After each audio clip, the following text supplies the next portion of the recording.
नमस्कार, welcome back to my channel ask astro 8। आप सबों का हमारे इस चैनल में एक बार फिर से बहुत बहुत स्वागत है। आज हम आपसे बात करने जा रहे हैं आने वाले सूर्य ग्रहण की, जो 4 दिसंबर 2021 को पड़ेगा। देखिए, ग्रहण हमारे वहाँ कभी भी अच्छे नहीं माने जाते हैं। इनका फल हमेशा दुखदाई होता है या इनका प्रभाव थोड़ा कष्टकारक होता है। ग्रहण लगना मतलब ही अपने आप में गड़बड़ है। और इस बार का जो ग्रहण है ये शनिवार को पड़ रहा है। शनि अमावस्या है उस दिन, और शनिवार को सूर्य का ग्रहण लगने का मतलब है कि सूर्य की तेजी में कमी आना। और ये जो ग्रहण है ये पूर्ण सूर्य ग्रहण है। हमेशा याद रखिएगा, जब भी ग्रहण सूर्य ग्रहण आता है तो ये इसके 2 हफ्ते पहले या 2 हफ्ते बाद चंद्र ग्रहण अवश्य पड़ता है। तो अभी 19 नवंबर को चंद्र ग्रहण गया और ये आ रहा है सूर्य ग्रहण। इसके बाद में जो दूसरा ग्रहण पड़ेगा वो 30 अप्रैल 2022 को पड़ेगा। तो हमको ये चीज़ देखना है कि इसके प्रभाव को हम मिनिमाइज कैसे कर सकें, इसको हम न्यूनतम कैसे कर सकें, क्योंकि इसके विषाक्त प्रभाव को हम दूर करें और हम उससे फ़ायदा कैसे लें। देखिए, हमने आपको पहले भी कई बार बताया है कि व्हाट इज़ सक्सेस। तो success is nothing but the failure turn inside out is the success. असफलता को मोड़ देना ही सफलता है। तो हमारा यही काम है। तो ये जो छोटे छोटे उपाय शास्त्रों में हमारे बताए गए हैं इससे बचने के लिए, तो हम इसका कैसे फ़ायदा उठाएं, तो हमको वो करना चाहिए। देखिए, इस बार का जो ये सूर्य ग्रहण है ये वृश्चिक राशि में पड़ेगा। वृश्चिक राशि में ये ज्येष्ठा नक्षत्र में ये ग्रहण पड़ेगा। और ये ग्रहण जो है पूर्ण सूर्य ग्रहण है, टोटल इक्लिप्स। तो इसका प्रभाव बहुत ही विषाक्त है। अगर आप हमारे पिछले कुछ एपिसोड को देखें, जो 28 अक्टूबर को शायद हमने अपलोड किया था, उसमें मैंने बताया था कि इस तरह की गुप्त बीमारियां जैसे कोरोना का जो प्रकोप है एक बार फिर से आएगा 21 नवंबर के बाद में। और देखिए, वैसा ही हो रहा है।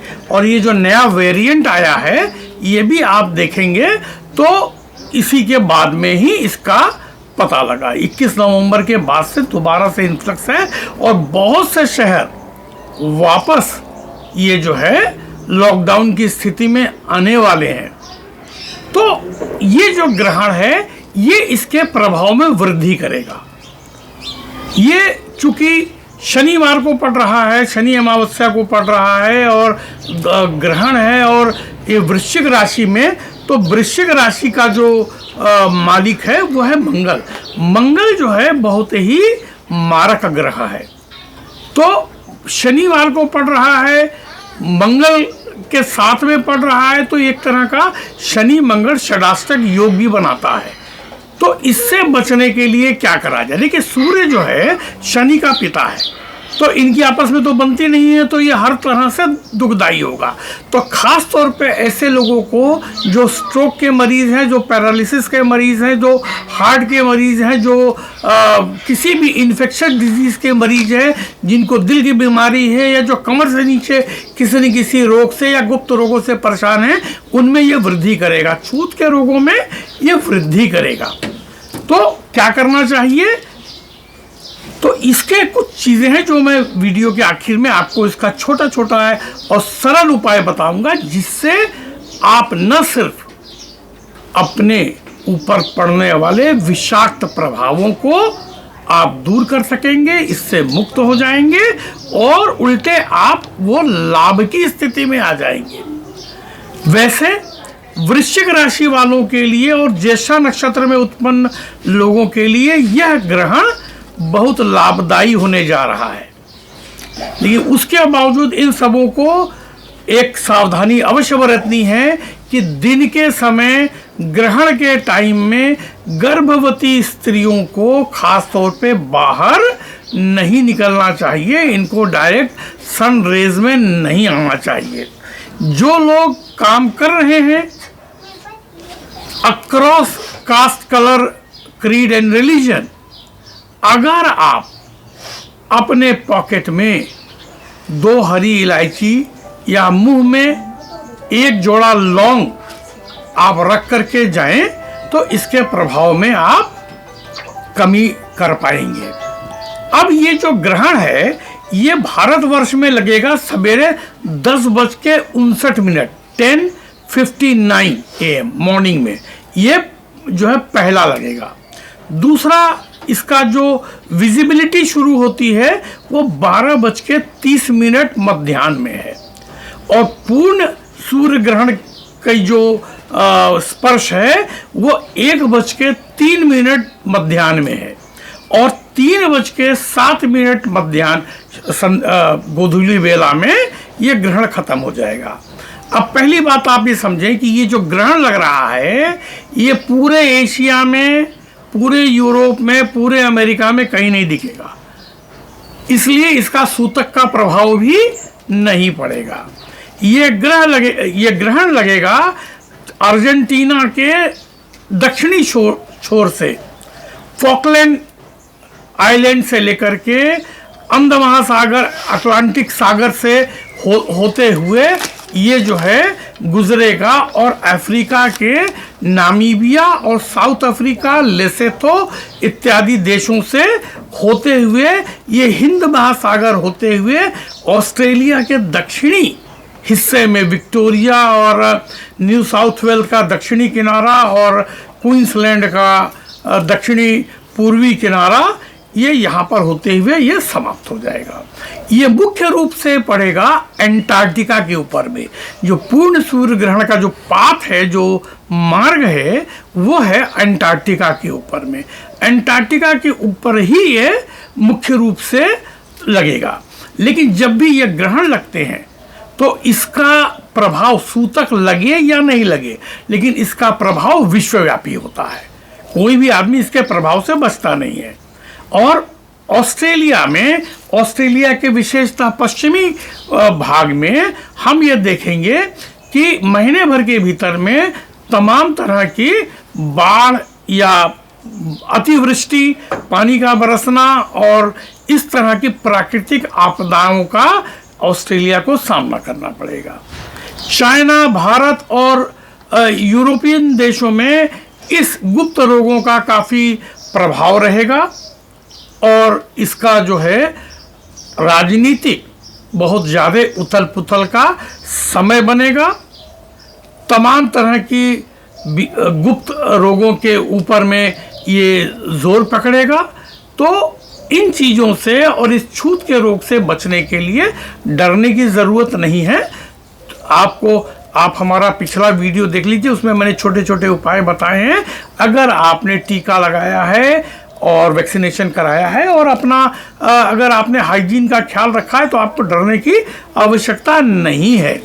तो ये जो ग्रहण का समय है ये मेलबर्न में पड़ेगा 4:29 पर ये स्पर्श होगा, पहला शुरुआत होगी, और जो पार्शियल होगा उसके बाद में ये 6 बजे सायंकाल में ये जो है मध्य में आएगा और पूर्ण उसकी शुरुआत होगी।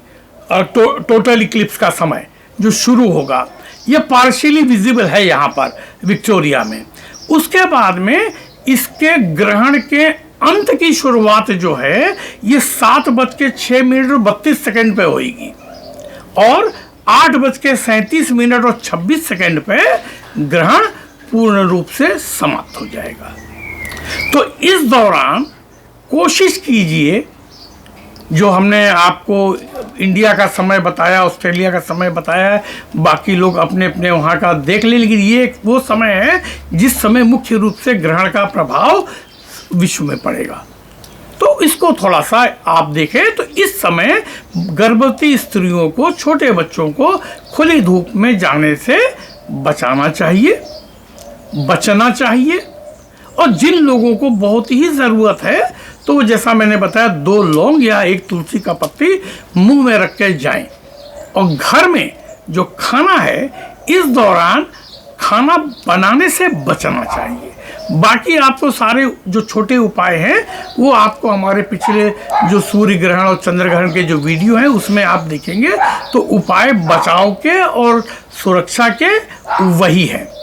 सिर्फ इस बार का जो आखिरी ग्रहण है, इसमें आपको करना क्या चाहिए कि एक तांबे का छोटा कोई भी पात्र लें, लोटा लें, गिलास लें, छोटा बर्तन लें, उसमें पानी रखें। एक दिवस पहले, रात के पहले, सूर्य ग्रहण जैसे शनिवार को लगना है, शुक्रवार की रात को ये बर्तन लेकर के इसमें इतना सा गुड़ डाल दें, एक तांबे का सिक्का डाल दें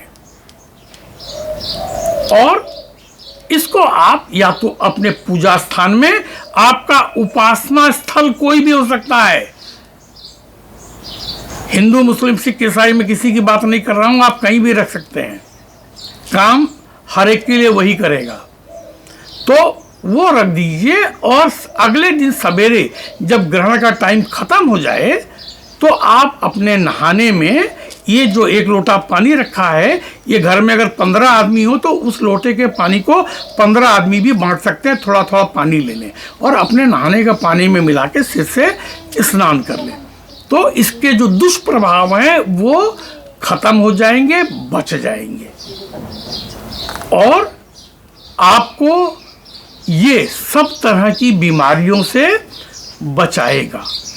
इसके बाद में जिन लोगों का प्रमोशन अटका पड़ा है, जिन लोगों को कोई दिक्कत है, सैलरी नहीं बढ़ी है या प्रमोशन अटका पड़ा है किसी न किसी कारण से, या स्थानांतरण हुआ है, आपको ऑर्डर नहीं मिल रहे जाने के लिए, तो ये जो एक लोटा आप पानी लीजिए, ये नहाने वाले पानी के अतिरिक्त बता रहा हूं मैं, जिनको ये समस्याएं हैं या जिनका धन कहीं रुका हुआ है, कोई दिक्कत है, तो ये आप एक लोटे में पानी लें, सवेरे ग्रहण के समय आप ले सकते हैं और ग्रहण के बाद भी आप ये काम कर सकते हैं, क्योंकि ग्रहण का पाथ काफ़ी लंबा है, तो जितना समय चलेगा तो उतने समय के बीच में आप कभी भी कर लें। उस लोटे में पानी रख करके इतना सा गुड़ या खांडसारी डाल के और 21 मिर्च के बीज, लाल मिर्च के 21 सीड्स, 21 बीज उसमें डाल दीजिए और सूर्य को दिखा करके अपनी इच्छा करें कि हमारा ये रुका हुआ पैसा, बिजनेस का रुका हुआ काम, हमारे रुके हुए मुकदमे और हमारा प्रमोशन प्रभु जल्दी मिल जाए। ये करके आप सूर्य को दिखा के किसी भी पेड़ के नीचे डाल दें। इसके अतिरिक्त जिन लोगों को कोई शत्रु परेशान करते हैं, पड़ोसी परेशान करते हैं, कोई कर्जदार परेशान करते हैं, या जिनसे आपको पैसा लेना है वो पैसा नहीं देते हैं, तो आपने एक रोटी लेनी है सादी, रोटी के ऊपर में थोड़ा सा सरसों का तेल लेना है और उसमें अपनी इस रिंग फिंगर से या मिडिल फिंगर से, हालांकि विदेश में मिडिल फिंगर का इस्तेमाल बड़ा बुरा मानते हैं, किसी को दिखाना यहाँ बड़े अपमानजनक माना जाता है, लेकिन हमारे शास्त्रों में ये तर्जनी को वर्ज्य मानते हैं, बुरा मानते हैं, लेकिन मिडिल फिंगर से आप इस्तेमाल कर सकते हैं। ये तिलक लगाने के भी काम आता है, पूजा में कलश स्पर्श करने की भी काम आता है, बहुत से कामों में। तो आप इस उंगली से अथवा इस उंगली से उस व्यक्ति का नाम उस रोटी के ऊपर में सरसों के तेल से लिखेंगे और उसके बाद वो रोटी मोड़ करके आप किसी भी कुत्ते को खिला देंगे, निश्चित रूप से आपका काम बनेगा। जिन लोगों के पास कुत्ता नहीं मिलता है या जो ऐसे शहर में रहते हैं जहां आवारा कुत्ते या कोई कुत्ता नहीं मिलता है, तो वो किसी न किसी लेक में या जो समुद्र के किनारे रहते हैं वो उसमें जाके रोटी डाल दे, समुद्री जीव खा लेंगे, आपका काम निश्चित रूप से बनेगा। 2 छोटे से मंत्र हैं वो मैं आपको बताता हूं सॉरी, वो है ओम आदित्याय विद्महे प्रभाकराय धीमहि तन्नो सूर्य प्रचोदयात्। ये मंत्र का आप जो लोग सनातनी हैं ये उनके लिए है। अगर इसका उच्चारण 12 बार करें एक लोटे में जल लेके या हाथ में जल लेकर के पानी थोड़ा सा 2 चम्मच, और ये मंत्र का 12 बार उच्चारण करके आप किसी भी पेड़ में ये डाल दीजिए। और दूसरा मंत्र है ओम नमो भवे भास्कराय मम सर्व ग्रहाणाम पीड़ा नाशय कुरु कुरु स्वाहा। ये मैं वीडियो के अंत में ये मंत्र लिख भी दे रहा हूँ। इसका उच्चारण करके आप वही हाथ में पानी लेकर के 12 बार मंत्र पढ़ना है। आप दोनों पढ़ सकते हैं, 12 बार दोनों पढ़ लीजिए, एक पढ़ सकते हैं, एक पढ़ लें। ये जो नीचे वाला मंत्र है ये खास तौर पे उन लोगों के लिए है जो किसी असाध्य बीमारी से ग्रस्त है, किसी भी बीमारी से ग्रस्त है। तो अगर वो खुद नहीं कर पाते हैं तो कोई भी परिवार वाला ये पानी लेकर के ये 12 बार मंत्र पढ़ के उनके मस्तक पर ऐसा छुआ करके ये पानी बाहर पेड़ में आप डाल दीजिए। आप देखिएगा निश्चित स्वास्थ्य में सुधार होगा, चीज़ें बनेंगी और काम अच्छा बनेगा। तो ये छोटे से उपाय कीजिए जो शास्त्रोक्त हैं, तंत्र शास्त्र के हिसाब से हैं, आपको निश्चित फायदा मिलेगा। मिलते हैं किसी एक एपिसोड में, तब तक सुखी रहिए, स्वस्थ रहिए। नमस्कार।